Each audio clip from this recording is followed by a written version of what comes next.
Hello, Fire App devs, and welcome to the Hooks series, where you can learn about all these nifty, useful hooks we use in React and React Native. If this is your first time here, welcome. My name is Akash from Fire App Dev, and on this channel, I teach you how to code full stack apps using React Native and Firebase. If that is something you're interested in, go ahead and hit that subscribe button down below for more videos like this on an almost weekly basis. Otherwise, let's jump right into what hooks are and what is the state hook. If you have used old school React at all, everything used to be in these gigantic class components where you could set the state, do different lifecycle functions, and pretty much it was all packaged into this one big class. But a lot of people liked using functional components, meaning instead of writing this whole class for a component, you could just do it in a tiny little function. Now the issue was you couldn't do things like these lifecycle functions or setting the state with these tiny functions. And that's where React hooks came in. Hooks pretty much allow you to tap into a lot of React's functionality inside functional components. And this reduces your code size by a lot and just makes everything look a lot cleaner. Now all of that will probably make more sense to you when I show you an example. And today in particular, we're going to be covering the state hook. If you're new to React or React Native, the state is how React stores changing variables that are going to control some type of change that's actually going to be rendered on the screen. In React, if you use a regular variable and it changes, that change doesn't get rendered instantly on your screen. As a matter of fact, nothing changes on your screen. But if that variable is stored as a state, every time you update that state, it triggers a re-render for the screen and everything changes and you get a functional app. Now, like I said, in the past, you could only really change state in the class components. Functional components are pretty much known as what you call pure components, where there was no states being changed. It was pretty much just a view that was being rendered. Now, with the use state React hook, you can actually change the state in these functional components. So let's go ahead and take a look at how we could do that. So we're going to be looking at this little counter app right here. It's just a red box. And each time you click it, it counts up by 1. Just a simple app. And let's see how it's coded. So right here we have the old version of the React code. This is a class component. So we have a render function right here that's rendering all our code. We're returning a touchable opacity, which is pretty much a button. We're passing it in the styles.button right here. And whenever we click it, we update the state. And we're also displaying the state right there in the text box, right in the middle of it. So let's take a look at how state works right here. We're defining state as an object up here. And we can access that state using this dot state and then the dot count. And we could also probably add something like color to the state in case we were changing the color and add it to the style. But for now, we just have the count. Now, how are we going to actually update this state? Because the count starts with an initial value of 0. But when we click it, we want to make sure the state is getting updated. That's why in the onPress prop on the touchable opacity, we pass in this dot set state. And then we pass in count colon the new count. So we're just incrementing the count by 1. And with this, every time you click on it, it increments by 1. But with new versions of React and React Native, we're moving towards functional component. Instead of these large, bulky classes like this, we're moving to something like this, which is just an arrow function that returns whatever you render. Now you'll notice most of it is the same. There's still the touchable opacity where we're passing in the style, we're passing in the onPress, and still a text where we're displaying the count. But you notice this is a lot smaller than all this. What is this, like 5 lines smaller? Let's count it. This is 15 lines up here, and it's just 11 lines, so 4 lines shorter. And it just looks a lot cleaner. So let's render counterbox function instead of counterbox. And look at the functionality. I changed the color to blue for this just so you can see the difference. And I click on it. It still increments the same way. Now let's take a look at how this works.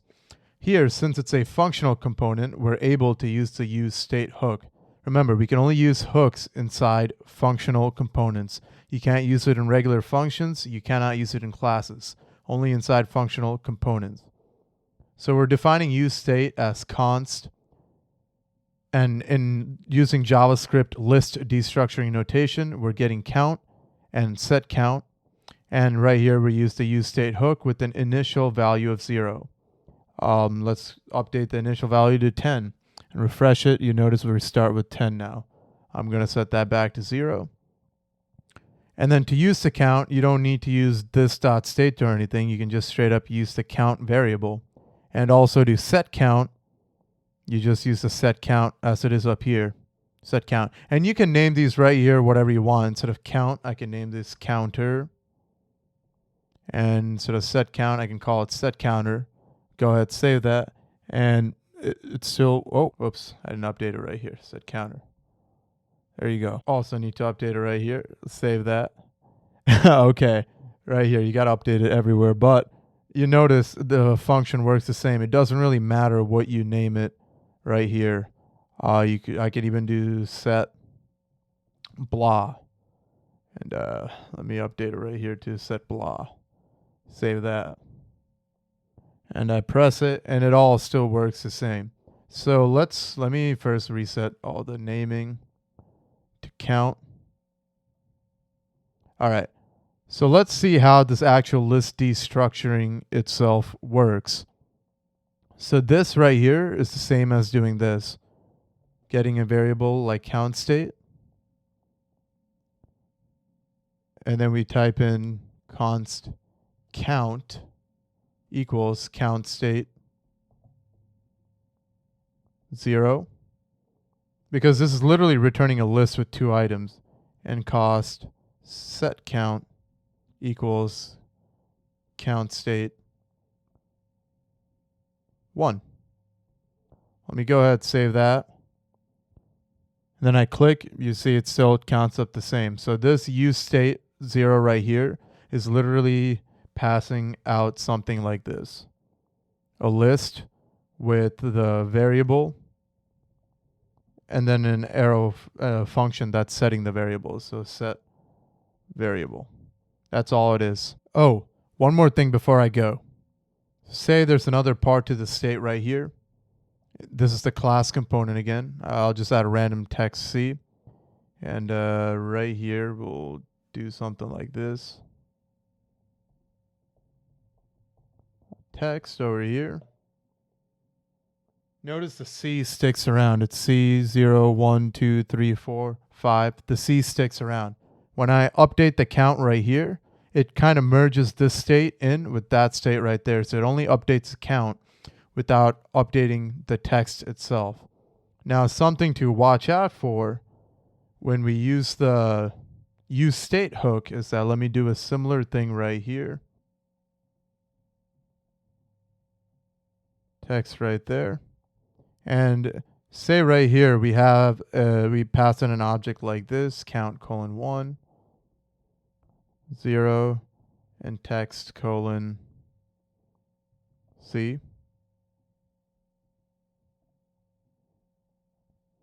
Now we can't just use set count plus 1 like this. We have to reset the entire object. So right here, we're going to have to do count colon count. And we can't even do count. We got to do, here, we'll just call this state right now so it's easier to keep track of. State, set state, state, state dot count. Right here, we'll have to do state dot count and state dot text. I'll go ahead and save that. You still see the C0, but when I click on it, notice it turns into undefined 0 because when you set state using the useState or whatever you want it to call it, it replaces this entire object with this count right here. So unlike with the class component where it merges the states, here it replaces the entire state. So I'd have to type in something like text and pass a text back in here. And now, rather state.text.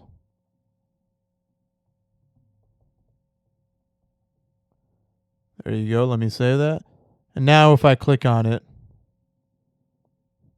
the text stays the same. And also right here, it's supposed to be a +1. So the counter's actually counting. So that's just a quick disclaimer to watch out for. Otherwise, use state and stay as set state are quite similar. It's just that, remember, one more time so you do not forget, this class state merges the state. Use state replaces the entire item. So instead of doing something like this, a better option for you might be something like this. Keep this account and then use a separate state for the text.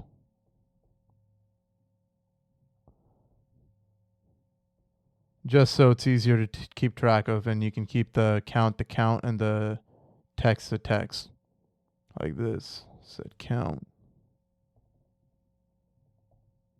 +1, and this is just going to be text, and you can also get the state dot. You can get rid of that everywhere. All right, now you know how use state works. And also, I hope that it helped you differentiate between how older components look and how these new functional components look with hooks.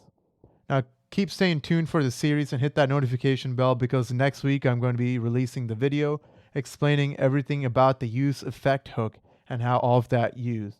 In the meantime, if you enjoyed this video and if you found this knowledge valuable, go ahead, do your boy a huge favor and hit that like button and spread this video out to other people so they can also learn about some hooks.